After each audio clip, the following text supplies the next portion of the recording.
Good morning and welcome to the New York City Council hearing of the Committee on Small Business. At this time, can everybody please silence your cell phones? If you wish to testify, please go to the outside of the room to fill out a testimony slip. At this time and going forward, no one is to approach the dais. I repeat, no one is to approach the dais. Chair, we are ready to begin. Thank you. Good morning, everyone. I'm Councilmember Oswald Feliz, Chair of the Committee on Small Business. I want to start by thanking everyone for joining us today for today's hearing on cybersecurity for small businesses. The Committee of Small Business will hear two pieces of legislation today, including number one, my bill, Introduction 180, which requires the creation of a program to provide financial assistance to small business for the purchasing of security-related technology, such as cameras, plexiglass, and other technology to deter unlawful conduct, including retail theft and violence. And number two, Introduction 1350 from Majority Leader Amanda Farias. Amanda, thank you for joining us today. 1350 in relation to small business loan readiness resources. I'd like to thank representatives from the administration, members of the public, and my council colleagues who have joined us today, including council members Eric Botcher, Sandra Ung, Majority Leader Amanda Farias, and Council Member Majority Whip Sylvina Brooks Powers, who has joined us online. Small businesses are the heart of our economy, and we must protect them from threats that hurt their ability to operate. Cybersecurity is a significant and increasingly important concern for small businesses. In the last few years, waves of cybercrime against small businesses have been reported, and Gen AI has made various forms of cyber disruption even easier for bad actors to take part in. For our small businesses, cybersecurity is often an unfamiliar and even confusing territory, which makes them even more unprepared for cyber attacks. Our small businesses and our consumers deserve safety and protection from malicious cyber attacks, and it is important that our small businesses be informed and empowered to bolster their cybersecurity. We look forward to hearing from the Department of Small Business Services about their cybersecurity assistance to small businesses, and from small businesses about their cybersecurity needs and concerns. Additionally, the bills we're hearing today are also important for improving the safety and sustainability of our small businesses. My bill, Introduction 180, would require the city to establish a small business security system program to provide financial assistance to our owners of small businesses that would reduce the cost of purchasing and installing security system technology. My bill would help bolster their physical security systems. Introduction 1350 would require SBS to provide a loan readiness program to help small businesses prepare for the lending process and to help them understand the services offered by community development financial institutions, CDFIs, as well as other lenders. These resources would include assistance with business plan development, preparation of financial documents, and understanding loan application requirements. I look forward to hearing from Majority Leader Farias to speak more about her bill, Introduction 1350, which seeks to support the financial stability of our small businesses. I would like to thank Luke Hamill and Rebecca Barilla from Central Staff for their work in putting this hearing together, as well as my own Chief of Staff, Esperanza Diaz, my Deputy Chief of Staff, Guillermo Rodriguez, my Budget Director, Santiago Baena, and everyone working behind the scenes to make this hearing a reality. I'll now turn it over to our Majority Leader, Amanda Farias, to give a brief statement on her bill. Thank you, Chair Feliz, and thank you to all of my colleagues on the Committee on Small Business for this hearing and hearing my Bill 1350. I also want to recognize my co-sponsors, Council Members Farah Lewis, Justin Brennan, Shahana Hanif, and Gail Brewer for joining me in advancing this legislation. And to the members of this committee, I hope you'll join me in supporting this bill as part of your ongoing commitment to New York City's small business community. Intro 1350 addresses one of the most persistent challenges facing small business owners: access to capital. Even when financing is available through banks or community development financial institutions, or CDFIs, many entrepreneurs lack the technical support needed to navigate the process, from preparing business plans to understanding lender requirements. This bill mandates that the Department of Small Business Services provide loan readiness resources to help small businesses prepare for the lending process and understand the services offered by CDFIs and other lenders. That includes support for business plan development, preparation of financial documents, and understanding loan application requirements. By establishing this mandate, not just a policy, we're making sure that these vital services aren't optional. They're a part of the city's core responsibility to entrepreneurs who drive our local economy. Currently, access to capital is an equity issue in New York City, particularly for women, immigrants, and entrepreneurs of color who face systemic structural barriers in financing. This bill ensures that every business owner, regardless of their background or borough, has access to the same tools, information, and readiness support to compete and succeed. This is how we move from simply promoting small business growth to ensuring small business readiness to borrow, to build, and to sustain. Thank you again to Chair Felice for your leadership, and thank you to the colleagues on this committee for your continued advocacy on behalf of our small businesses throughout our communities. I respectfully ask for support of Intro 1350 so we can ensure every small business in New York City has a fair and informed path to opportunity, and I look forward to the ongoing conversations with the administration. Thank you. Thank you. Thank you so much, Majority Leader. I'll now turn it over to Committee Counsel to administer the oath before we hear from the administration. Before we begin testimony, I will administer the oath. To all members of the administration who will be offering testimony or will be available for questions, please raise your right hands. Do you swear or affirm to tell the truth, the whole truth, and nothing but the truth before this committee and respond honestly to council member questions? I do. Thank you. You may proceed when ready. Thank you so much. Good morning, Chair Felice. Good morning, Majority Leader Farias, Councilmember Batcher, Councilmember Ung, Majority Whip Sylvina Brooks-Powers, and members of the Committee on Small Businesses. My name is Haris Khan. I'm the Chief of Staff at the New York City Department of Small Business Services. I'm pleased to join today's hearing and share how SBS protects small businesses by mitigating their cybersecurity risks and supporting their continued growth in New York City. Thank you for the opportunity to testify today. At SBS, our mission is to create economic security for all New Yorkers by connecting them to good jobs, creating stronger businesses, and building thriving neighborhoods. Today, New York City is witnessing an entrepreneurship boom. Staten Island and the Bronx are leading the way with lower storefront vacancy rates than pre-pandemic levels. Entrepreneurs are opening stores, innovating with unique products and services, sustaining vibrancy on our commercial corridors despite macroeconomic pressures, the rise of e-commerce, and bureaucratic red tape. Our agency's almost 300-person dedicated team has worked tirelessly to rescue our local economy and taken it to new heights since COVID-19, delivering on priorities outlined in the mayor's blueprint for economic recovery. Whether it be through the $44 million invested in local neighborhoods for merchant organizing, supplemental sanitation, holiday lights, and neighborhood festivals that have attracted tourists and shoppers alike, or the 50 hiring halls that have served over 15,000 job seekers in high unemployment zip codes. We're bringing transformative opportunities and monitoring threats faced by our small businesses every single day. We also know that the hard-earned successes of our small businesses on Main Street can easily be lost due to unexpected disasters and disruptions. To that end, SBS's Business Preparedness and Resiliency Program, also known as BPREP, equips business owners with essential tools to identify vulnerabilities and bolster overall readiness in the case of unexpected events. Resources on our My City Business website, including our self-assessment tool and SBS's educational webinars, offer accessible entry points for businesses to initiate their resiliency journey. In April of 2024, we also launched new BPREP grants for businesses to initiate their resiliency journey by offering free on-site risk assessment to identify vulnerabilities and accompanying grants of up to $5,000 for eligible small businesses and commercial property owners to shore up their infrastructure with items like generators, fire and flood protection, flood barriers, backup hard drives for critical data, and security cameras.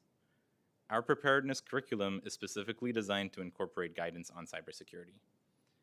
In addition to BPREP, we also are proud of our strong partnerships with MasterCard's Digital Doors program, Google, the Global Cyber Alliance, and other industry experts to share credible resources that are accessible to busy mom-and-pop small business operators.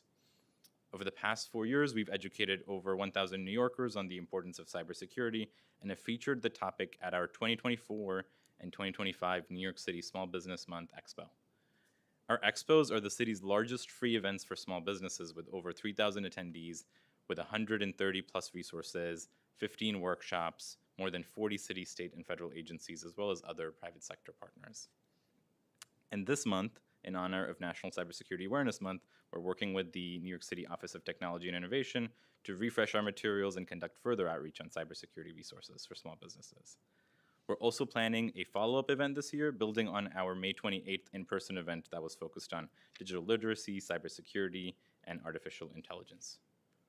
Small preventative actions can save businesses time and money in the future, and we would greatly appreciate your continued support in connecting your constituents to our agency so they can learn how to ready their businesses, how ready their businesses are to handle disruptions, understand risks, and get tailored recommendations on how to improve their preparedness.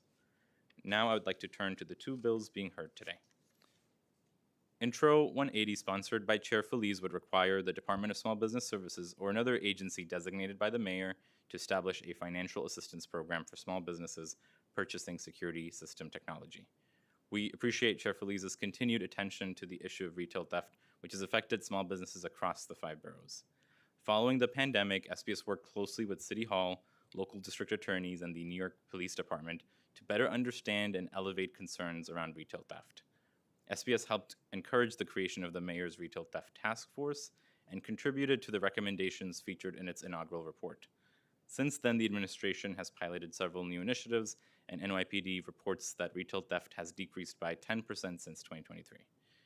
Last year, the NYPD also announced its expanded business camera registration program, developed in partnership with Fusus, which allows participating businesses to voluntarily share real-time camera feeds with their local precincts. This citywide program builds on the Mayor's Office of Public Safety and NYPD's 2023 pilot in Queens with the Flushing Business Improvement District. This year, the administration also launched the Silent Shield Initiative, which invests $1.6 million to equip bodegas with 500 panic buttons through a partnership with the United Bodega Association. In addition, SPS continues to promote the state's $5 million commercial security tax credit announced by Governor Hochul in last year's state budget. This incentive supports businesses in offsetting retail theft prevention costs and remains open for applications through the end of this month, October 31st, 2025. While SPS supports the intent of Intro 110, we recommend allowing additional time to assess the outcomes of the ongoing city and state efforts before establishing a new program. This approach will help ensure coordination, prevent duplication, and build on what is already working to enhance small business safety. Intro 1350, sponsored by Majority Leader Farias, would require the Department of Small Business Services to provide small business loan readiness resources. We share the council members' commitment to help small businesses prepare and access financing. SPS already delivers this type of support, and over the past year has expanded efforts to provide deeper, higher quality technical assistance that improves businesses' chances of securing capital. To help entrepreneurs take the first step in their loan journey, SPS offers one-on-one appointments with trained staff that review financial products, clarify eligibility rules, and guides applicants through the required documentation. These services are already producing strong results. Business owners who connect with an advisor from SPS through our Funds Finder platform are 14 times more likely to succeed in accessing funding. To build on this success, SPS launched a pilot My Business Finance Coach program this year, which connects businesses to licensed certified public accountants who provide hands-on assistance preparing financial statements and loan applications. This pilot helps businesses strengthen their financials, more accurately quantify their performance, and present more competitive applications to lenders. SPS remains deeply committed to equipping New York City small businesses with the knowledge, tools, and resources they need to compete, grow, and adapt in an ever-evolving economy. We're so grateful for the Council's partnership in advancing policies that foster entrepreneurship, resiliency, and economic opportunity in every neighborhood. Together, we can ensure small businesses continue to power New York City's economy for decades to come. Thank you again for the opportunity to testify today. I look forward to your questions. Thank you. Thank you again for joining us and also for your testimony. And thank you and everyone from your team for all the work that all of you do to support our small businesses across our city. So I have two lines of questions for today. One related to cybersecurity, and then the second about general business security. So I'll start with the cybersecurity issue. Talk to us about the issue. Is cybersecurity issue a problem? And if yes, any specific issues that stand out on the topic of cybersecurity and small businesses? Thank you, Chair Feliz. We know that small businesses have so much on their plate as busy mom and pop operators of the businesses that they work in. And we know that when they are managing their businesses, oftentimes the unexpected disasters, the things that you never could imagine that could happen and affect your business, are things you least think about. You're thinking about meeting payroll, you're thinking about sales, you're thinking about marketing for a business, and you don't think of the worst case scenario that could affect your business. And that's precisely why we've made sure that we create accessible entry pathways for small business owners to understand there are things that they could do today to make their businesses more protected against cybersecurity attacks. And they don't need to be a Fortune 500 company with a whole cybersecurity team. They don't need to have consultants and buy expensive software. They could, if depending on their business, they may need to do that. But everybody could benefit from some actionable next steps that could protect them today. And that's what we offer on our My City Business portal. That's part of the curriculum that we offer through our webinars, and it's also part of the resources we provide at our large in-person public events. We want to make sure business owners that don't want to think about the worst case scenario start thinking a little bit about the possibility of some of these worst case scenarios and do the things that could put the best foot forward for them in case they're faced with that situation. Yeah, any recent cybersecurity attacks that we've seen lately or recently that stand out? No, we haven't heard of anything recent that's been particularly drastic or problematic. I will also take this moment to point out a lot of small businesses, when something like that happens, they generally approach the law enforcement agencies, and we would recommend them to approach the law enforcement agencies if they're victims of an attack. And so we're not necessarily noticing or hearing of large-scale drastic changes with the trend, but we do know for sure businesses do not think enough about cybersecurity, and that's why we've committed and we've been delivering over 50 educational webinars and courses over the past 4 years. We've reached 1,000 New Yorkers through that. We've also made sure that our large events, the Expo, where you're not coming there for cybersecurity, you're coming there for all the other resources. But if we're gonna get a crowd of 3,000 New Yorkers, best believe we're gonna make sure they also learn about cybersecurity and the things that they can do to protect themselves. Talk to us about SBS initiatives on the issue of cybersecurity. Are there any? I know you mentioned My City Business Portal. Can you talk to us about these programs, grants, and other resources available on this issue? Yes, surely, council member. So our business preparedness and resiliency program is designed to protect and educate businesses on all the types of major risks that they face. So we cover potential risks from natural disasters, but we also made sure to include cybersecurity. We know this is a serious issue that businesses are not prepared for. So our curriculum is designed to cover cybersecurity. We also have a really useful digital self-assessment tool where if you're a New York business owner, you can go to our website, nyc.gov/businessprep, and you can put in information about your particular small business. And when you do so, you'll get tailored recommendations on what your business needs to protect itself from some of these risks that it could be faced with. So we've got this curated, personalized self-assessment tool. We've got general curriculum that's accessible. It's not intended to be jargony and into the weeds. It's intended to be the first exposure that a business owner can get to get the basics right for their business. And then in addition to the resources on business preparedness, the self-assessment tool, we also link to the Global Cyber Alliance, which is a not-for-profit organization supported by the Manhattan DA's office, and it provides additional resources, all free of cost, to help businesses be more resilient in the face of cybersecurity incidents. Yeah, and talk to us about the specific resources and assistance that small business owners are able to get under some of these programs. Sure. So through our business preparedness and resiliency program, they're able to, the digital assessment tool, I would highly recommend for any business owner that's considering and is interested, but does not want to commit to a webinar or does not want to commit to a course that we offer on it, but just wants to get themselves exposed to this field. They can go to our website, nyc.gov/businessprep. They can open up the self-assessment tool, answer some questions about the details of their business, and get actionable recommendations on things they could do today to better improve the resiliency and preparedness of their business. So that's a actionable thing they could do right away today. There's a whole series of webinars that we run throughout the year. The most latest one is at the end of this month on business preparedness, which includes cybersecurity. And that's a live instruction course that you can sign on to virtually and learn from an instructor on the things you should be mindful of when you think about business preparedness. And so those are two examples of things New Yorkers can do today. That's separate and apart from the large events that we do where we built in and integrated cybersecurity. And it's also separate and apart from one-off events we've done. On May 28th, right before Expo, so we had a 3,000 person event on May 29th, but the day before, our team was also organizing an event focused on digital literacy, cybersecurity, and AI that had over 100 registrants, if I'm not mistaken, and that is something we're gonna build on at the end of this year by another in-person event. So separate from the ongoing work, we're also trying to add content that's responsive to the moment that we're in, and that includes digital literacy and AI. Good.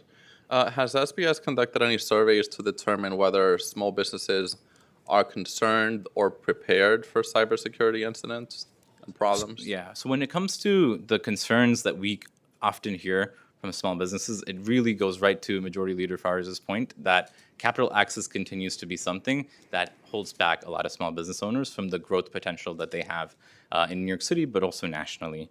On surveys related to cybersecurity, we know that the Attorney General's office in 2022 produced a report that indicated that half of all confirmed data breaches targeted small businesses. And we know that majority of those businesses, once targeted by a data breach, ended up shutting down. So we know it's a very serious problem. No one in the business community wants to think about it until it happens to them. And that's why we're trying to be proactive, get this content out, get it in front of their faces, even if they're not interested in the topic, and make sure there's a constant stream of educational webinars that once a person is interested in taking the next step and learning more, they can get the resources they need to protect themselves. So we have a few different offices, city and state offices that work on the issue of cybersecurity, including the Office of Technology and Innovation. What does collaboration look like specifically with this office, OTI, the Office of Technology and Innovation, as it relates to cybersecurity for small businesses? We work very closely with our colleagues in the New York City Office of Technology and Innovation. In fact, the curriculum that we have on cybersecurity, former CTO's office and cyber command team were instrumental in giving us feedback and vetting a lot of the materials that we do share and promote for business preparedness related to cybersecurity. So that's the level of coordination on this topic. But Councilmember, and Chair Feliz, we have had plenty of conversations about the needs of small businesses separate from cybersecurity. You've taken a really serious focus into storefront vacancy and activation of storefronts. And that's another area of collaboration with the Office of Technology and Innovation, where the city's database on small business storefronts is a contract managed by OTI through a partner, and that's something that we're working closely with OTI on. And so there's so many lines of communication across our agency, across program teams, across divisions, including from our leadership all the way to staff teams. What about state offices? What does collaboration look like with the different state offices that deal with the issue of cybersecurity? Yeah, we know that the Department of Financial Services in the state is involved in this field as well, and we've made sure that our curriculum, when we cover it in the educational webinars, references state laws related to cybersecurity. So there's good coordination, communication with our state DFS partners as well, and we're always looking to do more with our colleagues. Okay. So I have many more questions, but I'll pause now. I'll turn it over to our Majority Leader, Amanda Farias, for some questions. Thank you, Chair. I just on the testimony that you provided, both on Chair Felice's bill on Intro 180, you stated that in the Silent Shield initiative, you folks have worked to equip bodegas with 500 panic buttons as an example of the 1.6 investment that was made. How did you folks come to the number of 500? I'm sure we have several more businesses throughout New York City, particularly where there are hotspots where we know either burglaries or these types of things are happening more frequently. I imagine the island of Manhattan has a lot of those issues along with the outer boroughs. So why 500? Why only the 1.6? What was the success rate of that? And are we looking on expansion, or was that it? Thank you, Majority Leader. The program we referenced in our testimony is a program that First Deputy Mayor Randy Mastro announced with the Economic Development Corporation, President Kimball. in partnership with the United Bodega Association. So it's a program that is managed by EDC and is really being delivered by the United Bodega Association. And my understanding is it builds on UBA's existing work in putting panic buttons in certain bodegas and realizing that the integration between those panic buttons and the NYPD was not as seamless as it was intended to be. And so the 1.6 was, when it was announced in the summer, it was intended to improve the integration with the PD.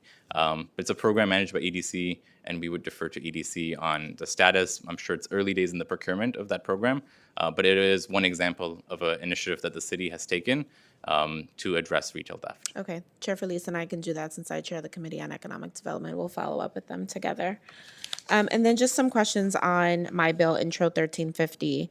You know, I really appreciate that you folks have in some level of capacity some offerings and resources for small businesses. I do feel, well, I guess my first question is this policy or mandated, the pilot program? This is not a policy that's mandated. The pilot program is something we know that this is one of the issues that's top of mind for so many of our small businesses, and we know that the level of service we're providing has already led to 14 times more success in business owners getting the loans that they need. But we felt and know that we could go deeper. We could provide a deeper level of intervention.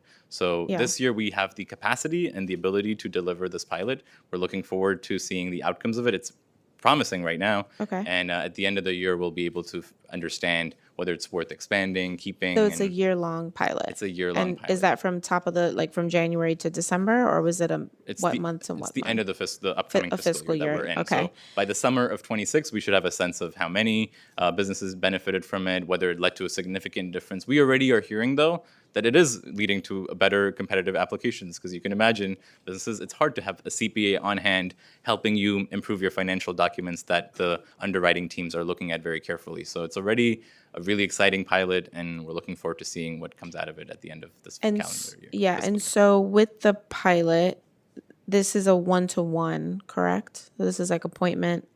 Yes, it's Only one-on-one one-to-one? appointments with a trained, licensed professional CPA. How many appointments are we doing a day versus a week versus a month? So I don't have the exacts on the daily average, but I know that as of right now, we've already served roughly 300 business owners through the course of this pilot, and we know that these are pretty intensive one-on-one consultations, and we are offering up to 5 hours of them with these professionals. So it's not a one meeting, and if you need more help, sorry, it's a continuous relationship for the 5 hours that you need, which hopefully is leading to a lot more benefit in the results we're getting from lenders. So we can say from July 1st to this point, we have roughly 300, right? I believe we started the pilot earlier, before the start of this fiscal year. Okay. I think we started in the middle of the last fiscal year. We can get back to you on like the specific time window. I'd love timeline and window But it's integrated into our funds finder, which Majority Leader is the city's first online capital marketplace for small businesses. So you go to Funds Finder, NYC Funds Finder, and back in the day, and by back in the day I mean 7 or 8 months ago, used to go to Funds Finder and you could see all the available lending options available to small businesses. Mm-hmm. You could make a one-on-one appointment with one of our funding advisors.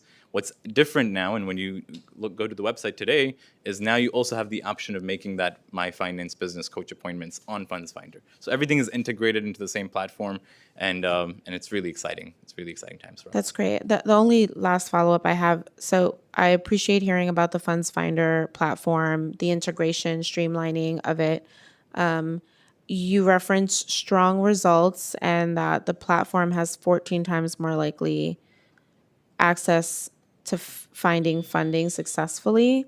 What numbers are these for strong results? Like, what do you mean? What was the beginning number? How is it 14 times more likely to get results? Like, what data are we using for that? So the 14 times we're talking about the businesses that work with us through the Funds Finder and through our 7 business solution centers, which are physical locations across the 5 boroughs. Okay. We know that when a business owner works with those teams, our 7 business solution centers or our funding advisors before the pilot program, when you work with our teams, 14 times more likely to get loans because we're helping you understand which loan product might make the most sense for you. We're helping you understand the interest rates that are available. We're helping you understand the kinds of documents you need to prepare your package. That itself is leading to 14 times How long more have we had Funds Finder program?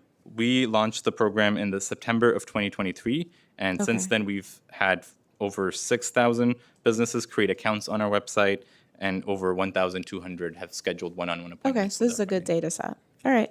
Thank you so much. Thank you. Thank you, Chair. Thank you. All right, thank you for the questions and for all the information on that topic. Chair, can I just make one small correction? Yes, So on absolutely. the pilot program, the program started in April of 2025 and should end by December of 2025. So it's not a full calendar year, but it'll start in April. It started in April of this year and it will end in December of this year. Okay, so we can continue to talk about my bill while we look at data in December. Yes, exactly. Okay, sounds great. Yes.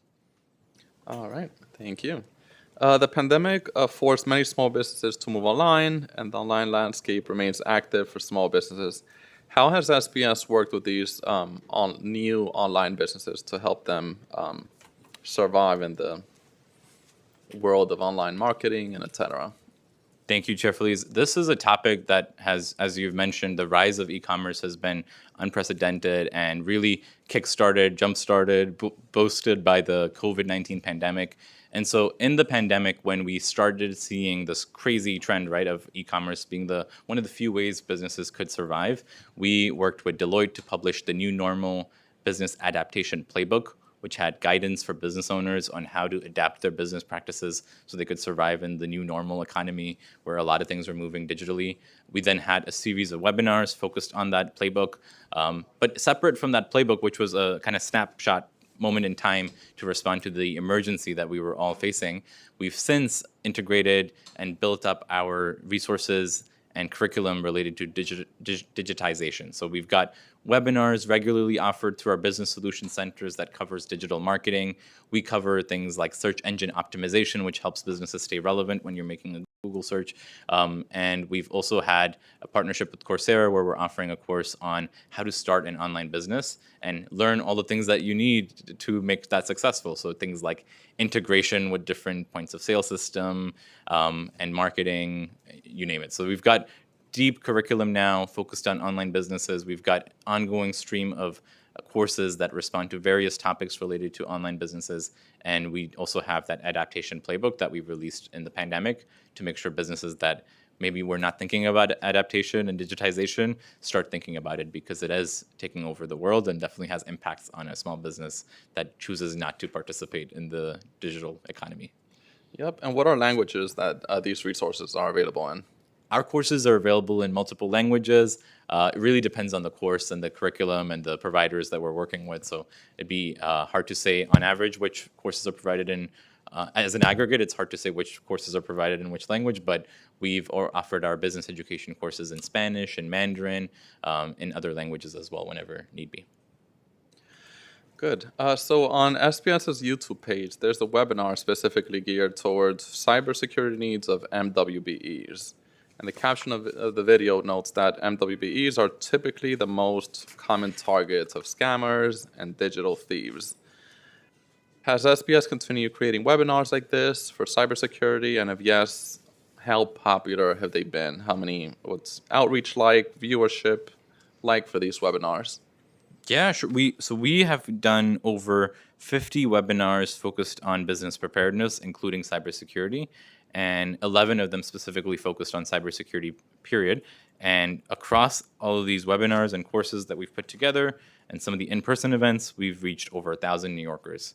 So it's a pretty healthy set of business owners that are visiting us, that are meeting us in these courses. They're getting educated on cybersecurity risks and also learning actionable and practical next steps for their businesses to be more protected against unexpected events like a cyber attack.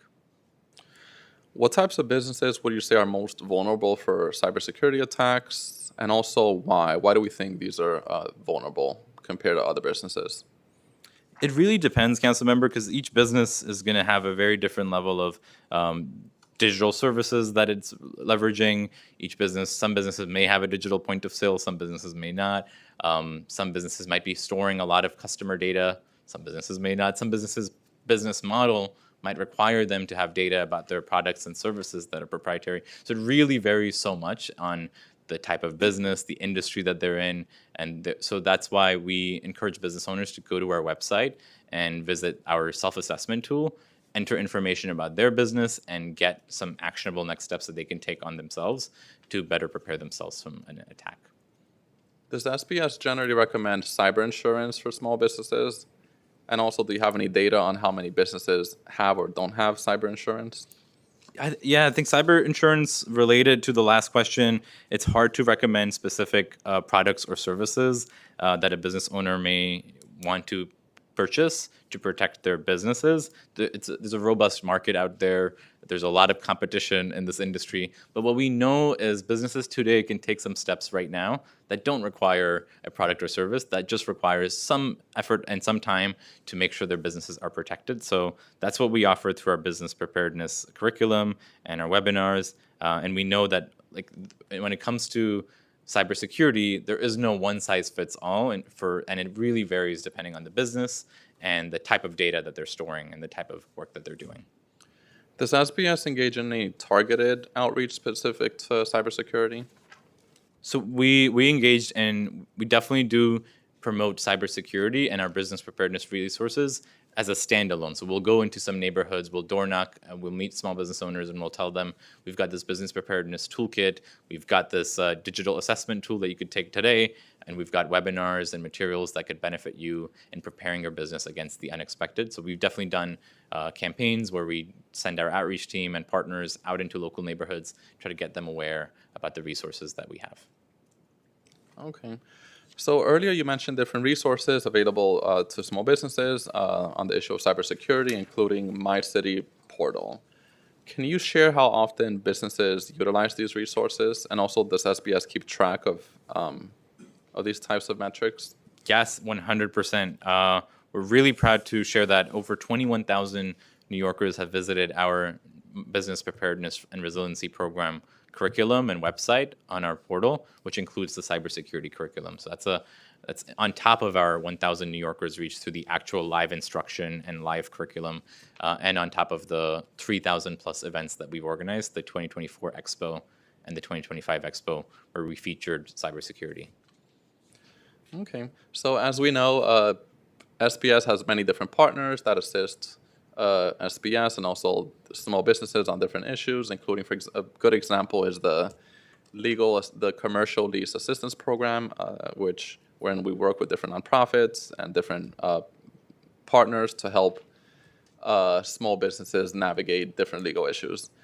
So does SBS have a partner on this specific issue, on the issue of cybersecurity that you work with to help small businesses navigate different cybersecurity issues? Yeah, so we're very fortunate to work with our colleagues in the Office of Technology and Innovation and Cyber Command on the city side, and we also make referrals to the Global Cyber Alliance. Councilmember, this is a not-for-profit that was set up with support from the Manhattan DA's office, and it's a resource that even the state's Department of Financial Services is sending referrals to. So it's another example of city and state coordination where we're not sending New Yorkers and small business owners to completely different free resources. We're sending them to the Global Cyber Alliance for a lot of their toolkits and guidance for small businesses. Okay. Talk to us about the Business Express Service Team. What is that group or team? And also, the representatives from that team, are they able to provide cybersecurity-related assistance and resources? Yes, for sure. Our NYC Business Express Service Team, our NYC Best Team, is really the best in customer service. They're incredible. They've helped save over $50 million for small businesses in fines and fees over the past 4 years. And they've done this work helping serve over 7,000 businesses. That team is really trained in the city's regulation, permitting, and licensing requirements for small businesses. That's what their expertise is. A lot of them are former city inspectors themselves, so they worked in the fire department or health department or DCWP, and now they work for SBS doing these free compliance consultations where they're going into local communities, they're meeting business owners where they're at, they're doing a tour of the small business, and they're giving the business owner insights into what an inspector could find them for if a inspector from a regulatory agency was present. So they're going in there, they're doing this free consultation, giving advice to business owners, helping avoid millions of dollars in fines and fees for businesses. In addition to that, when somebody, a New Yorker that's interested in opening up a store in New York City reaches out to them, they will help cut through the red tape for them. They will help explain to them, if you want to open up a cafe and you want to open up a cafe that does X, Y, and Z, here are all the permits and licenses you need, and helps workshop with them and navigate government with them to get them opened up in New York City as fast as possible. So that's the focus of the team. They're not really experts in all the other areas of small business that could come up, including cybersecurity. But that's where we have our business preparedness curriculum, our assessment tool, the live webinars that we organize, and in-person events where we bring industry experts to the same room as small businesses so they can implement actionable changes and protect their businesses against incidents of cybersecurity. Okay. How much funding goes towards this team, and also how many employees they have? Are there any in-person locations? If yes, where? Yeah, so our team, really, this is a team that's on the field every single day, meeting New Yorkers where they're at. That's what they're doing. They're in the Bronx, they're in Staten Island, they're in Manhattan, they're in Queens, they're in Brooklyn, they're meeting businesses, doing these consultations. And so we don't wait for businesses to come to us to get the help that they need when it comes to navigating government and helping them open up. We're going to them. So when a business owner lets us know they would like our service, we're driving to them, we're taking the train to them, and getting them connected to the resources that we have. This team is roughly has a budget of $1.2 million, which makes up roughly 15 staff lines that do this work. And that has helped save the city over $50 million over the past 4 years. Does SBS ever direct businesses to small business development centers? And if yes, under what scenarios? We've got a great working relationship with our state small business development centers. We work with them to provide resources and referrals to small businesses. For matters, a good example of this, council member, is for matters that relate to city permitting and licensing. We were just talking about NYC Best. There are times when they would make referrals to us because they know we've got our NYC Best team and we've got expertise in this field. Similarly, when there are items and services that we know they provide that are complementary to our services, then we would make referrals to their offices and to their centers. An example of that can be the work that the SBDCs do with international export. Some of the SBDC centers have information and resources on how small businesses and other businesses in New York City can market their products and services to a global audience, to the foreign markets, and attend trade shows and things of that nature that we don't necessarily have in-house expertise in, but we've got this great working relationship and we're able to make these referrals. Okay.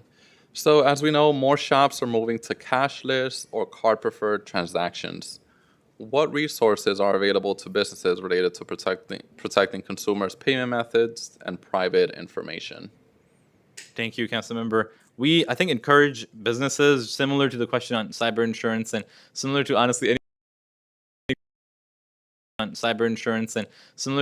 any question related to a product or service that there's a market for, we'd encourage New Yorkers and business owners to think carefully about and weigh all of their options available in the open market. But we're not, as a city government agency, we can't really recommend the product or the service that would make the most sense for them. It really varies, similar to insurance, where you might have particular needs for your point of sale system to integrate with the CRM or with the supplier system that you're working with.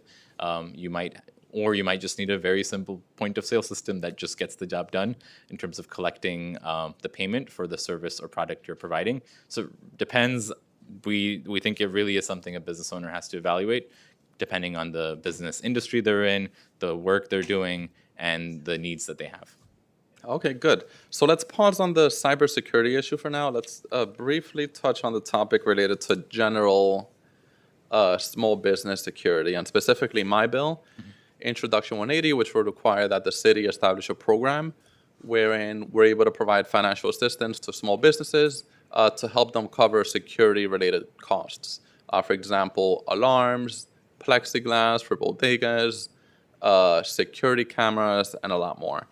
And specifically an initiative to help deter unlawful conduct. I mean, today this is more important than ever. I remember last year just seeing a video of a burglary wherein a bodega owner lost over $100,000 in a burglary. Just imagine how many days and months those small business owners needed to work to earn that, and then losing all those funds from 1 second to the next.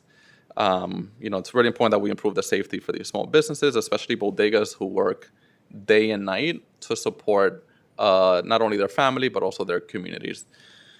So a few questions about Introduction 180. And you somewhat touched it earlier, but I'll just ask it again for general context for the future questions.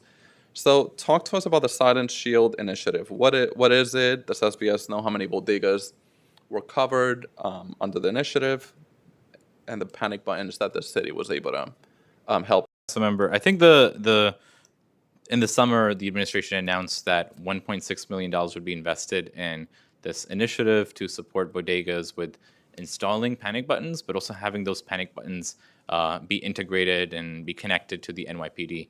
And that's something that EDC is managing in partnership with the United Bodega Association.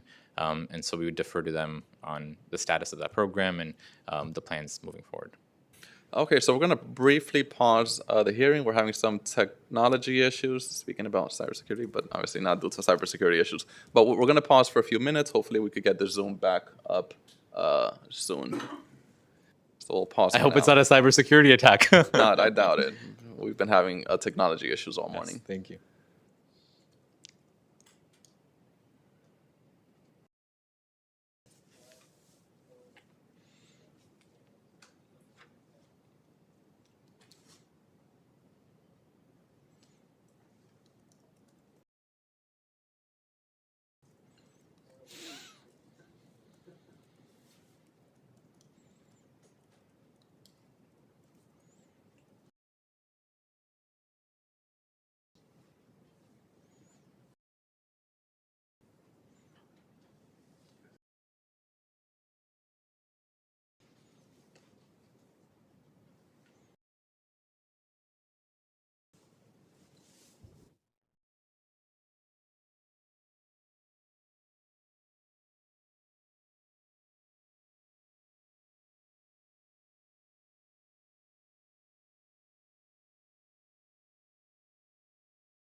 Mic check for the Zoom. Mic check for the Zoom.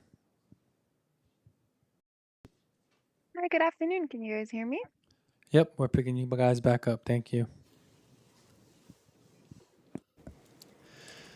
All right, thank you. I think we could resume. And I'll briefly, I know we have the Spanish channel here, so I'll briefly say it in Spanish as well to make sure that we could all understand the topic.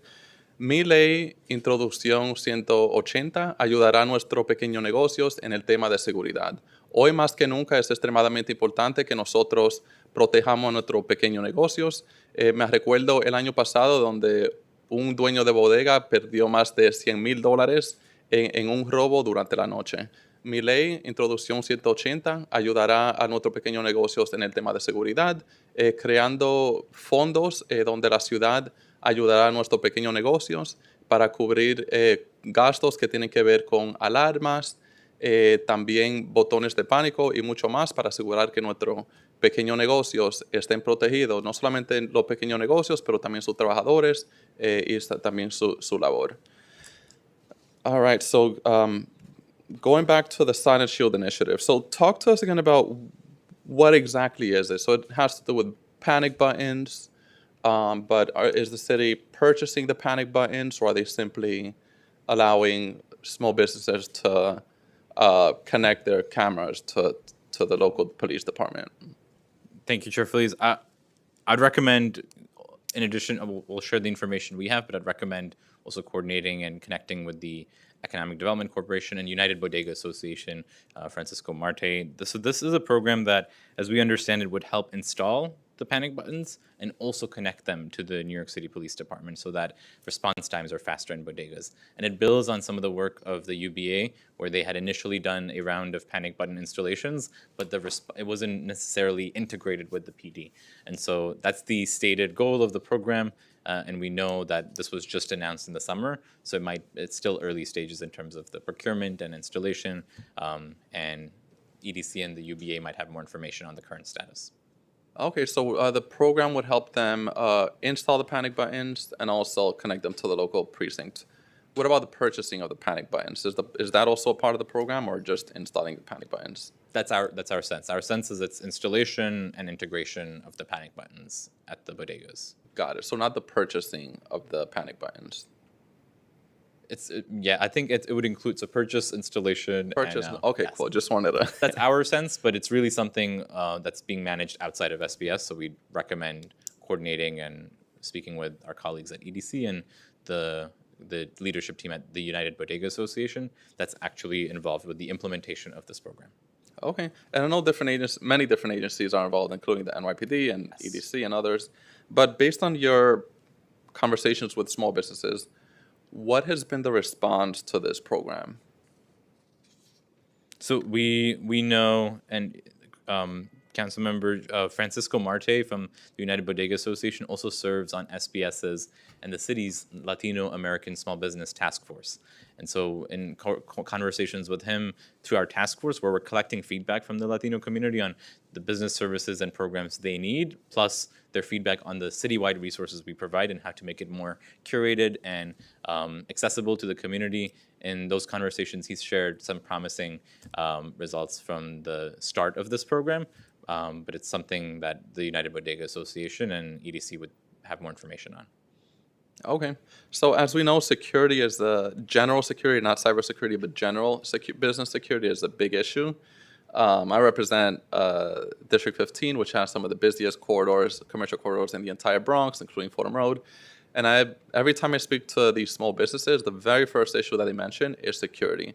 Some of them saying that there's so much retail theft to the point where they cannot stay afloat. There's no point on purchasing products if they're going to be gone the next day. There's going to be the following day. There's going to be no products to sell, and there's no way any small business can survive that way. There's no way that they'll be able to get customers if they have no products to sell. There's no way they could pay the rent if there's no sales being conducted. So let's talk about that issue. So what has SBS heard from small businesses about security concerns, and also what have we heard from small businesses in terms of the specific assistance that they're seeking on this issue?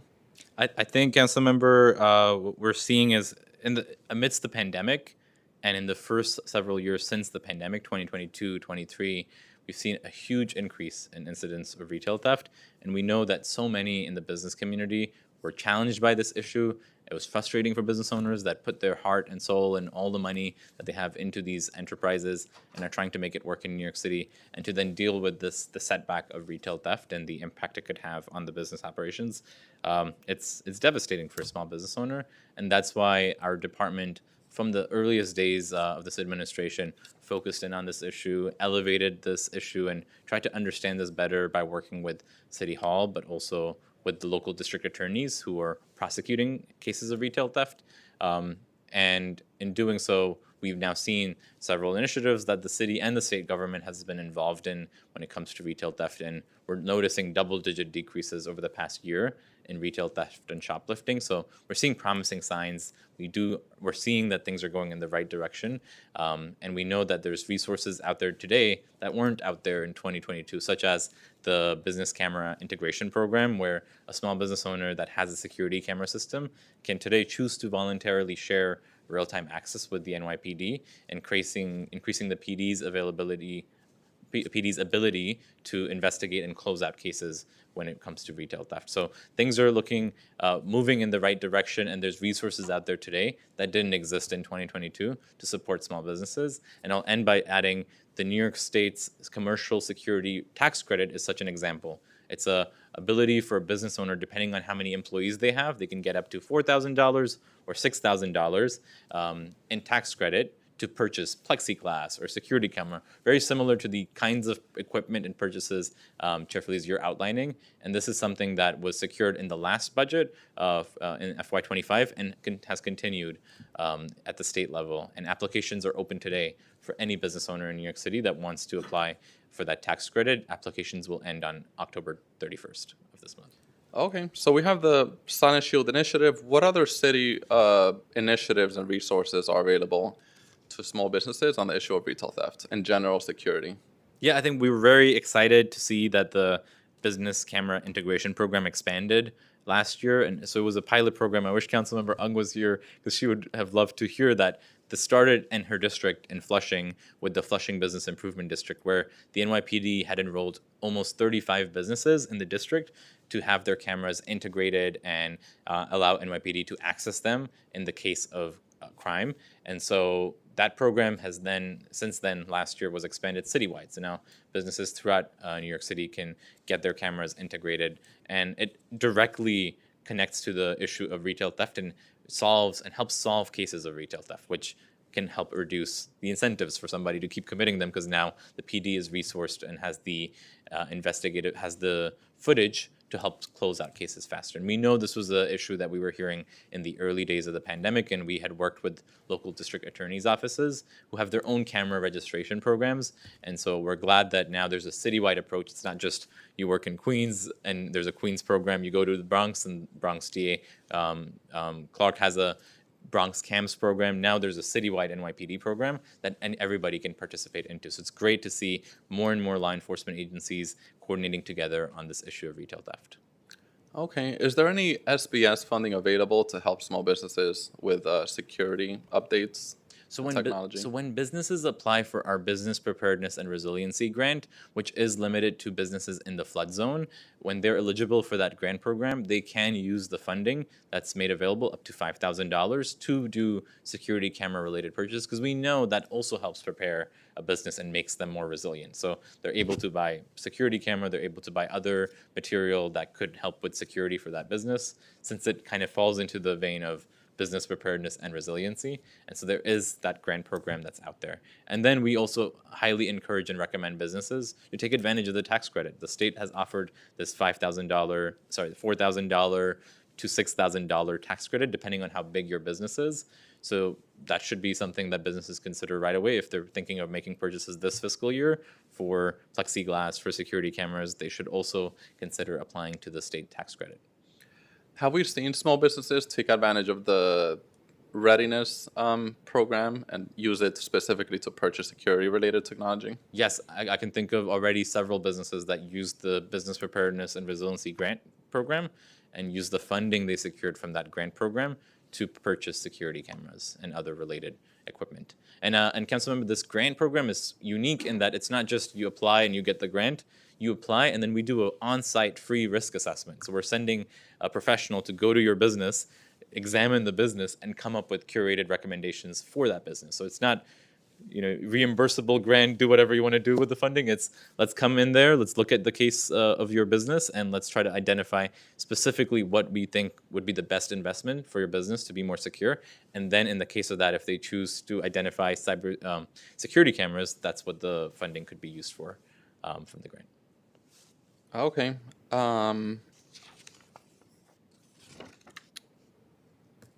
Same question that I always ask about every other topic. What's the application process like? How long could it take from the time you apply to the point where you receive the funding and the? It's a city grant program, so there's paperwork that folks need to fill out to make sure they're eligible, and it gets reviewed by our in-house team that oversees resiliency programming. And so that's generally the intent of that's the scope of what's required from the business owner. It's not like a city procurement. It's just a grant program you have to be eligible for and apply for. And if you are eligible for, you're in the flood zone, we'd be happy to connect you immediately to the resource, which includes the risk assessment on the front end and then the grant after the risk assessment. How long, though, would you say it takes for you to, from the point you apply to the point you receive the funding? Are we talking about a 3-month process, 6-month process, if everything goes well? My sense is definitely under 6 months. We can get back to you if there's like cases where that's not the case. Definitely not like a year-long city process. That's absolutely not the case. And we are able to serve more businesses. We've got funding for this grant today. So if there are businesses in your district, please do send them our way and we'll get them connected and we'll try to do it as expeditiously as possible. One thing I will acknowledge, Councilmember, it's hard for, usually what happens when there's delays in processing time is usually not the fault of the processing agency. There are a lot of times when we've asked for required documentation, we get half of that documentation, and we understand it. We're talking about mom and pop business owners that are doing so much, and they're helping. They're managing their household. They have kids most likely, and they're also running a small business, and which has its own challenges and headaches. So it's hard for them to prioritize all the documentation that's required. But for this particular grant program, the average is 30 to 45 days. But that's an average. It depends on if somebody's submitted all the documents and if they've been responsive throughout the period. You can also imagine there are times when we're helping a small business owner where they want something, they're interested in it, they start communicating with us, and then for some reason there's no more communication. We're trying to get a hold of them and they're not responsive anymore. So things change in people's circumstances, but roughly takes a month and a half, the time period between which we evaluate the application and business owners get the grant that they would like for their resiliency. So if Intro 180 passes, what are security upgrades that you think could be funded based on what we've heard from small businesses and also based on the realities that we've seen in our communities? So I'm sure plexiglass, alarms, panic buttons, anything else besides that? Security cameras would be another equipment that could be considered expensive for small business owners, and depending on what you choose and how big your business property is that you're renting out, leasing out, or owning, it could depend very much how much that costs. Do the system in which you've bought that security equipment, are you buying real-time monitoring services that are provided by some third party, or are you just providing the hard equipment and then you will have teams or staff or yourself looking at the CCTV footage? So it really depends on the business owner, what they would like to protect their business owners. I wanted to share, though, Chair Feliz, the NYPD has crime prevention officers in local precincts, and they can also be helpful in going to small businesses and sharing best practices and things business owners can do to be more protected. And they actually might have some advice, too, for small businesses that are considering investments. And so it might be a useful resource for folks to consider. Okay. So obviously, only if you know this, how much could it cost a small business to be able to obtain and install a decent security system? And I know it ranges on the amount of cameras, the size of the It ranges tremendously. Some of the rough research we've done, our sense is that $5,000 gets you a minimal level of security equipment that could get you started, and should be sufficient for most small businesses that are retail storefronts, not entire blocks worth of warehouse and just like a store that's selling merchandise or services. That's what we think suffices based on some of the preliminary research we've done. But it really, like most things, it really depends on so many factors: what type of service, what type of product. Are there further protections inside your storefront? Think about a cannabis dispensary that's licensed. There's all these ways in which the equipment is protected separate and apart from the front of the house. So it really depends on what you're selling, how you're selling it, and the cost you're willing to sustain for cybersecurity, for security cameras. So earlier you mentioned different programs, including the resiliency program that could be used to fund things like the things that we're talking about, security updates. How much funding has been allocated towards that program? And if you could just give us a range if you don't have the number in front of you. We do. I'll try to get you the number as soon as I can get a hold of it. But it is $5,000 of business preparedness grant funding that is available. We have it available today, so any business owner that's interested in applying should reach out to us. There are eligibility rules related to the geography in which the business is located, so you have to be in the flood zone to be eligible for that program. But once you are eligible, you could use it for a variety of business preparedness equipment and resources that may help you in protecting against such incidents. And what's the maximum amount that a business could get under that program? Is it $5,000? It's $5,000, and and I should clarify, it's a reimbursable grant, so businesses can charge purchases up to $5,000 related to the needs that have been identified in the free risk assessment that's offered to all of the awarded grant recipients. Based on your, I guess, general knowledge, if you don't have the numbers in front of you, that's fine. Approximately what percentage of small businesses have used, have applied specifically for security-related technology? I know you said the program is very broad. It's for general readiness and resiliency. Is security update something that we're seeing people or businesses apply for? My sense is several businesses have received it. It really depends. It relates back to the free assessment. So it's based on the on-site free assessment that we've provided businesses that are participating in this grant program, that the outcomes of how the grant funding would be used are being determined. So the example would be you operate a bakery shop on East Tremont, so we go in there, you're eligible. You may be eligible. I don't think it's in the flood zone, but if you were eligible, we'll go in there, we'll give you a free risk assessment. And then if in the risk assessment we feel security cameras comes up as a topic of discussion and feels like could be helpful, then that's what the grant could be used against. And so it really depends on the businesses. Some of the other eligibility requirements are the business has to be operational for at least a year at the time of the application. The business should not have annual revenue exceeding $30 million. And the business should not have received a lot of money. A lot of money. This should not have received any grant or benefit related to resiliency previous to this grant program. So if we had a previous grant for resiliency and then somebody's applying again, they wouldn't be eligible. Okay, and eventual 180 is passed and properly funded. What do you think the proper program would look like? What would the system look like? Should SBS manage it? How should or would grants be distributed? I think Chair Feliz, on Intro 180, we completely agree with you that the city and the state and all parties and stakeholders that care about small businesses should be looking at the issue of retail theft and making sure we address it, because it's problematic, challenging, and it's discouraging to business owners that pour their time, their heart, money, soul, everything into the businesses that are so vibrant and become such communal institutions in the commercial corridors in which they're located. So we fully share the commitment to addressing and combating retail theft. We also know that there are existing city and state initiatives that are offered today that didn't exist in 2022. When we first started hearing about these issues and experiencing them on our commercial quarters, and when you first started getting calls from leaders in the community and business owners, it was a very different time than 2025, where now there is the NYPD's business camera integration program. Now there's the state tax credit. Laws have shifted around how one thing as outlined in the testimony, we think this, by giving folks more time to understand which of these options are working and which are not, it also allows for less duplication. Chair Feliz, you know 100% as a former entrepreneur yourself, it is so hard for business owners, even when there are resources available, but if there's 6 resources available, the confusion of the multiple options can be discouraging to a business owner, because you're confused. You're like, well, there's a state program, and then there's a city program, and then there's the law enforcement program. So which one do you go to for the resources you need? And then there's the business preparedness program today that we can offer folks.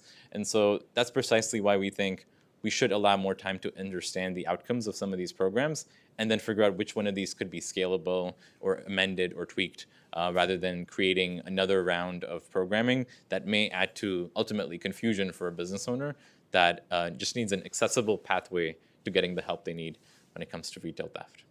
Okay, good. All right, so let's give the general security topic a break. Let's go back to cybersecurity. So in November of 2023, the New York State Department of Financial Services published the cybersecurity implementation timeline for small businesses related to amendments of cybersecurity regulations. Has SBS assisted businesses in meeting these new requirements? So thank you, Council Member. We make sure that the requirements associated with the SHIELD Act are infused and integrated into the business preparedness curriculum that we have for cybersecurity. That's part of the 50 webinars that we've done over the past 4 years, and so we definitely ensure that businesses are aware and that act and the regulations are informed in it. But I do want to point out the state has actual mandates for small businesses when it comes to cybersecurity. The city does not. The city has resources available for business owners. And so for any New York business owner that's really trying to understand the actual mandate and regulations, that's an area where DFS, the state's Department of Financial Services, has jurisdiction over, and we would defer to them on compliance. But I also want to end by saying both the state and the city, when it comes to the toolkits and the resources we both share for small businesses when it comes to cybersecurity, we're both pointing to the Global Cyber Alliance, which is a credible industry expert and not-for-profit supported by the Manhattan DA's office, which provides resources to small businesses. So both parties are directing people to the same types of resources to help protect New York small business owners from these kinds of cyber attacks. Where would businesses be directed to for assistance with meeting these requirements? So you mentioned the webinars, any other locations, including in-person locations? So we'd say because it's a state regulation and there's state mandate around the SHIELD Act, we would encourage New Yorkers to go to the state's Department of Financial Services, and they have a website on cybersecurity for small businesses, which is directly in response to the regulations they implemented on the business community. And so we direct folks to the state since they have jurisdiction and a mandate here for compliance. Does SBS provide resources on how to train employees on the issue of cybersecurity? So a lot of our materials and our curriculum is open to all New Yorkers. Small business owners sometimes themselves attend our curriculum. They also could invite their staff members to attend their curriculum.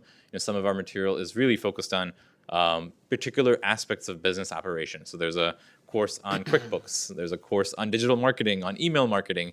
And so you might choose to either send yourself, if you're a solopreneur and you're the only employee in the whole business and you're running the whole shop, or if you have 10, 20 employees and you've got some people dedicated to particular parts of your business, then you could send an employee to come to one of our workshops and courses. So similarly on cybersecurity, business owners, New Yorkers, entrepreneurs, they can send anybody, including their employees, to access our material. We certainly don't do a check of, are you a business owner before you enter our curriculum? It's open to all New Yorkers. We won't push anybody away, and we've never done that for our business education work. In February of 2020, the CTO testified about the Moonshot Challenge for cybersecurity for small businesses. Are the solutions created from this challenge still being offered to small businesses? And also, was any feedback shared regarding these solutions? Thank you, Councilmember. So in February of 2020, right before the COVID-19 pandemic, the New York City Cybersecurity Moonshot Challenge that the former Chief Technology Officer, John Paul Farmer, and SBS and other agencies worked on was really designed to identify proposals and recommendations for the city's future when it comes to small business resiliency and cybersecurity. And the main takeaway from that work and the report that they published was that they felt, A, small businesses need to be aware about the issue of cybersecurity. There's a lack of awareness in the small business community. And B, there needs to be additional support for that awareness. And so we've made sure that the findings of that report and the recommendations are infused in the way and the ethos in which we've conducted cybersecurity related work. And you've seen that over the past 4 years through our business preparedness curriculum, which includes cybersecurity. You've seen it in our in-person events we've organized for cybersecurity, and also by integrating it into the large-scale events that we're doing, because we know a business owner does not think about cybersecurity when they wake up early in the morning. They're thinking about, let me get to the shop. They might actually think about retail theft, depending on the neighborhood they're in. A lot of times they're thinking about capital access because they need extra cash to grow their business and to get the merchandise that they need. And sometimes, especially these days, they're thinking about macroeconomic pressures and potential supply chain disruptions due to federal tariffs. And so that's what's top of mind on them. They're not really thinking about cybersecurity, but whether, and that's what was highlighted in the 2020 report, but whether they are or they aren't, we are here to proactively provide these resources because we know you might not think about it when it doesn't happen, but when it happens, you wish you thought about it. So that's why we've got these resources on My City. business portal, and we've got a digital self-assessment tool that any New Yorker can log onto the computer today and try to understand ways in which they can protect their business. All right, so have a few more. I guess we'll go back to the super basic questions before we conclude. So, what are some of the most common cybersecurity issues that we've seen or could foresee affecting small businesses? And also, if a small business suffered a cyber attack, where would SBS direct them to? Yeah, so we would strongly recommend, and we defer straight to the law enforcement agencies when an actual cyber attack takes place. Our resources are preventative educational resources, but whenever an attack takes place, whenever there's ransomware, malware, social engineering attack that leads to some harm and damage and criminal activity, we would encourage New Yorkers to go straight to their law enforcement agencies. And by practice, that is what is already happening. We don't really get incoming from business owners saying we've got hit by a cybersecurity attack. Honestly, New Yorkers aren't thinking about cybersecurity. Small business owners aren't thinking about it until it happens. And that's exactly why we are proactively offering this curriculum, to make sure that New Yorkers start thinking about it, start implementing these practices so that their small businesses are as secure as possible before something unfortunate happens. Who's responsible for the NYC Secure app, and also does SBS refer this app to any small businesses? If yes, when? So the NYC Secure app is an app that the Office of Technology and Innovation, Cyber Command team manages.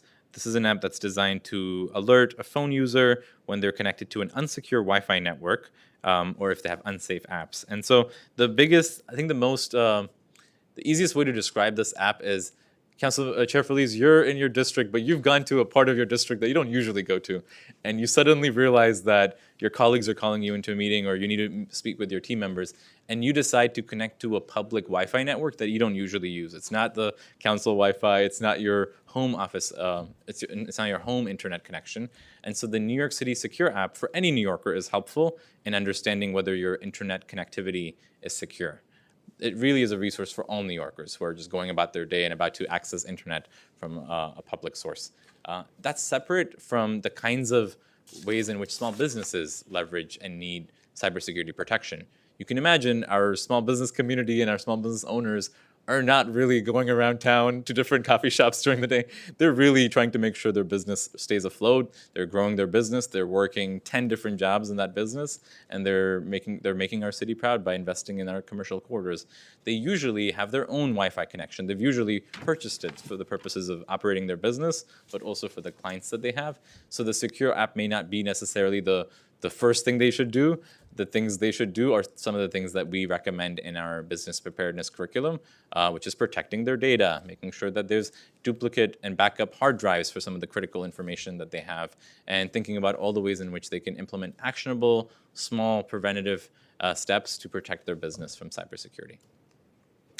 All right, thanks for the information. So I have a few more questions, and then we'll conclude so that we could hear from the public. So the following questions are related to Introduction 1350. My colleague, Councilmember Majority Leader Amanda Farias, touched on some of these topics earlier today.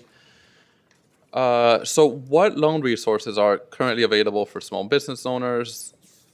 And also, where are these resources? And also, do these resources include information about community development, financial institutions?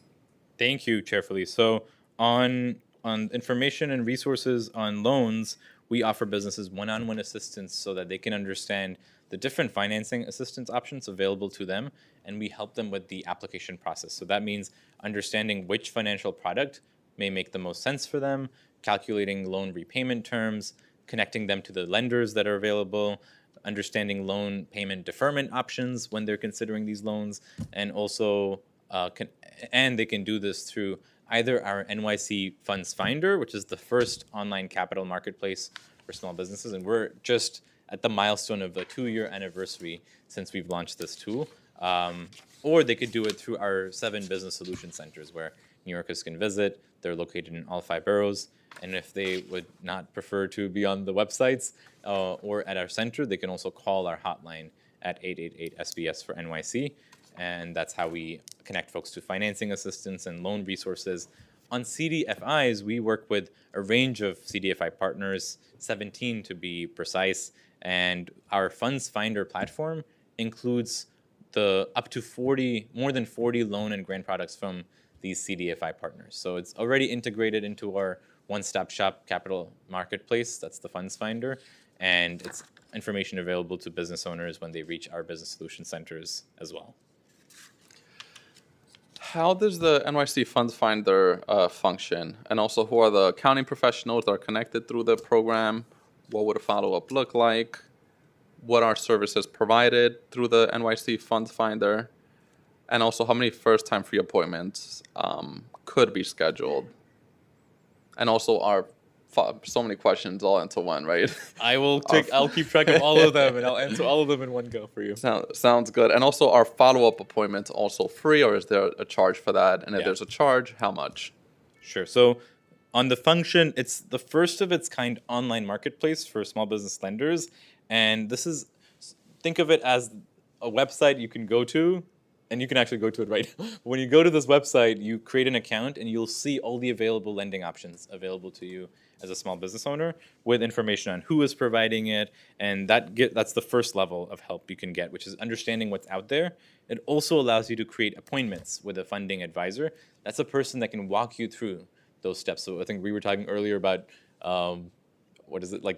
if you have many options, analysis paralysis. You have many options. Sometimes that could disencourage somebody from taking the next step, which is to act on it and take advantage of a resource. So what we do with Funds Finder is on that same platform, you can then get connected with a funding advisor who can set up an appointment, walk you through the options, and then help you package the things you need to compete for that application. On the question of who the accounting professionals are, these are certified public accountants that we connect people to. On your question regarding how many first-time free appointments have been scheduled, this is a team all of these appointments are free. There is no cost associated with these CPA appointments. This is part of that deeper technical assistance that we shared in our testimony that we're piloting this year from April to December of 2025. And we also provide the service up to 5 hours to small businesses. So if they meet with the coach and 1 hour isn't enough, then they can get additional appointments. Up to 5 hours is the total that we have in this pilot program. And we're proud to be able to provide this work to them. And since the start of the Funds Finder, which we launched 2 years ago, and we just hit a 2-year anniversary mark, over 2,000 businesses have received appointments through the Funds Finder, and over 350 have received appointments through the specialized business finance coach, which is the pilot program that Majority Leader Farias is interested in discussing come December. And are the appointments free? Are the follow-up appointments free? Yes, all of our services are free, and they can be accessed either through our business solution centers, through our hotline, or through the website itself, the Funds Finder website. Okay, cool. Sounds good. All right, so I think we've covered a lot of material. We'll stop here. Just want to thank you again for joining today. Also, thank you for all the work you do to support our small businesses and our business improvement districts. I look forward to continuing working together to make sure that, our small business corridors could remain vibrant. And just want to thank you for being a good partner. Thank you so much, Chair Feliz. The topics that were selected for this hearing, the bills that are being discussed, are incredibly important for the city's small business community. We're so proud that we've worked together, that you've shown leadership in this area, and our agency has delivered on rescuing our local economy after the pandemic. Some of these things are after effects of that, retail theft, cybersecurity, and we're proud that we've proactively put out resources and tools to help the business community in this regard. So really excited to continue working in this space. And I just want to leave by making sure there's another reminder to anybody in the audience that's here for the public hearing, but also New Yorkers watching, and to all the council staff members who are also probably listening in, that the New York State commercial tax credit is still receiving applications. It's still open for new businesses. And so the deadline for that is October 31st. And that's a tax credit through which you could get $4,000 or $6,000, depending on how many employees you have, for security camera, for plexiglass, for other security measures. So there's a thing today, right now, that New Yorkers can do to protect themselves from retail theft, and we strongly encourage folks to explore that and to be part of the program's success. All right, sounds good. Thank you so much. Thank you. Thank you for joining today. Thank you.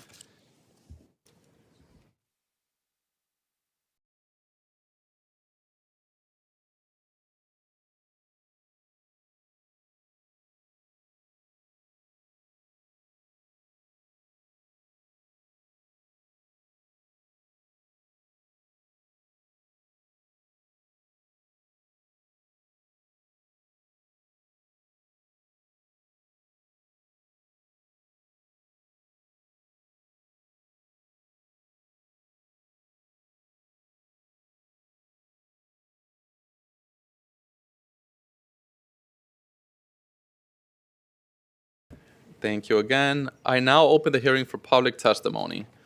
I remind members of the public that this is a government proceeding and that decorum shall be observed at all times. As such, members of the public shall remain silent at all times. The witness table is reserved for people who wish to testify. No video recording or photography is allowed from the witness table. Further, members of the public may not present audio or video recordings as testimony, but may submit transcripts of such recordings to the Sergeant-at-Arms for inclusion in the hearing record.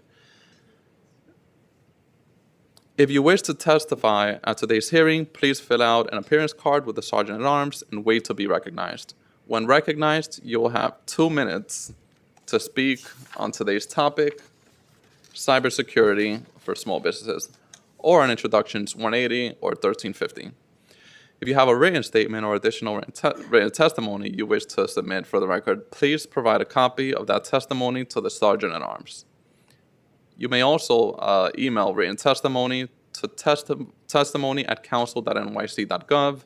Again, testimony@council.nyc.gov within 72 hours of the close of this hearing. Audio and video recordings will not be accepted. For in-person panelists, please come up to the table once your name has been called. I'll now call our first panel, Dari Saldana from the Bronx Chamber of Commerce. Thank you so much, Dari, for joining us today.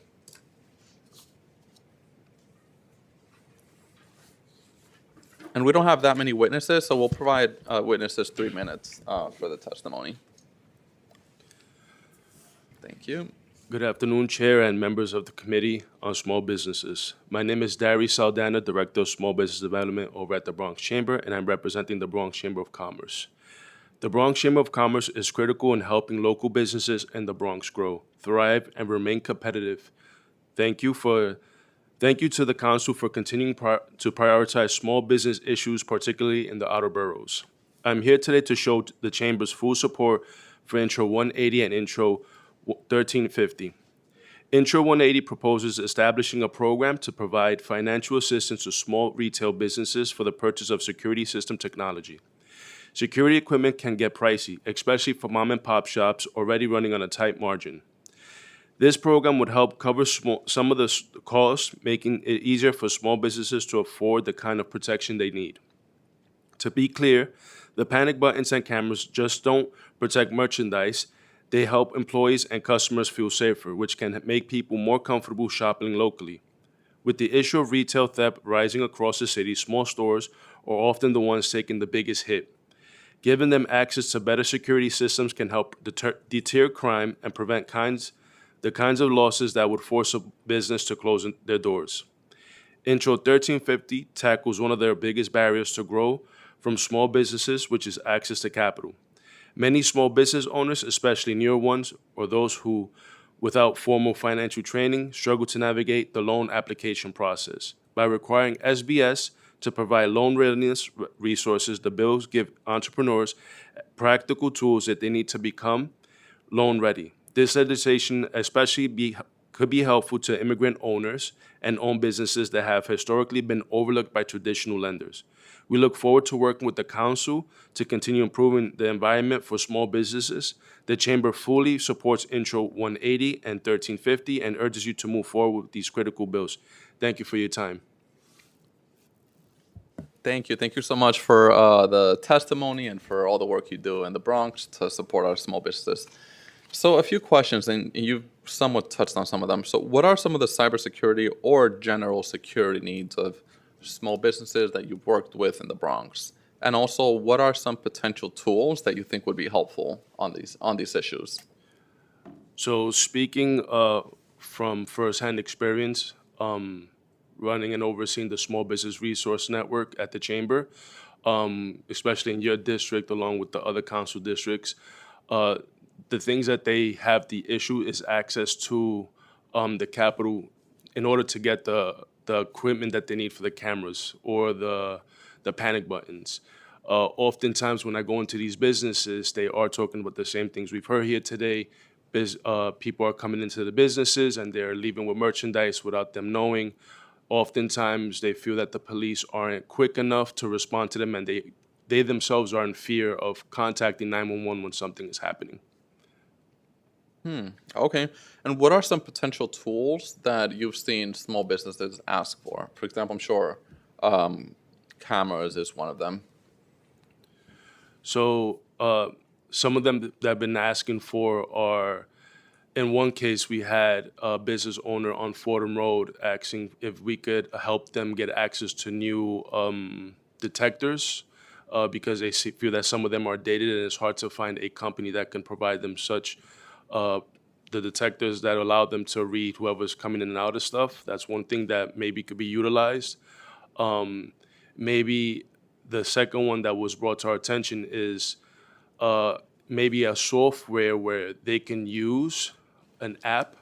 I know one of which I heard that is being used with major corporations like Ralph Lauren called Bond, that they're able to have a person one-to-one that they're given security. So those are some of the benefits and ideas that some of these business owners themselves have asked, and we're trying to see how we could implement it for the mom and pop shops.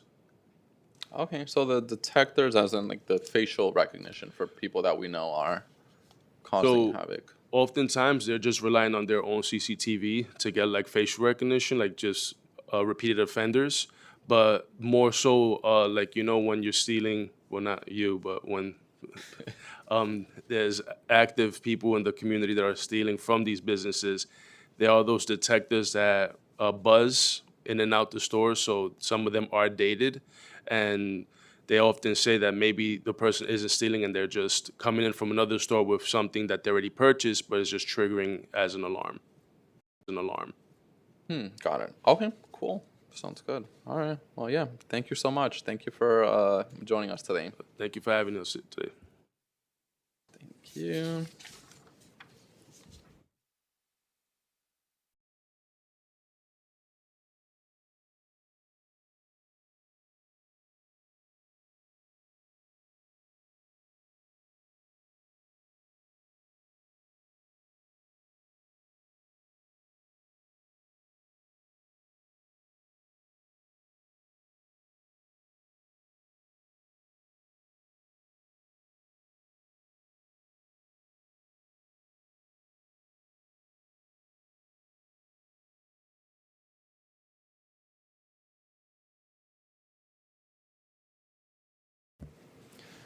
All right. Thank you to everyone who has testified today.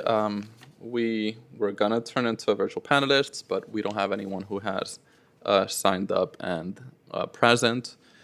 So we have now heard from everyone who has signed up to testify. If we inadvertently missed anyone who would like to testify in person, please visit the sergeant's table and complete a witness slip now. If we inadvertently missed anyone who would like to testify virtually, please use the raised hand function in Zoom, and a member of our staff will call you in the order of hands raised. No one has testified. No one has signed up to testify via Zoom. Seeing no one, I would like to note again that written testimony which will be reviewed in full by committee staff, may be submitted to the record within 72 hours after the close of this hearing by emailing it to testimony@council.nyc.gov. Testimony@council.nyc.gov. Thank you again, everyone who joined us today. This hearing is hereby adjourned.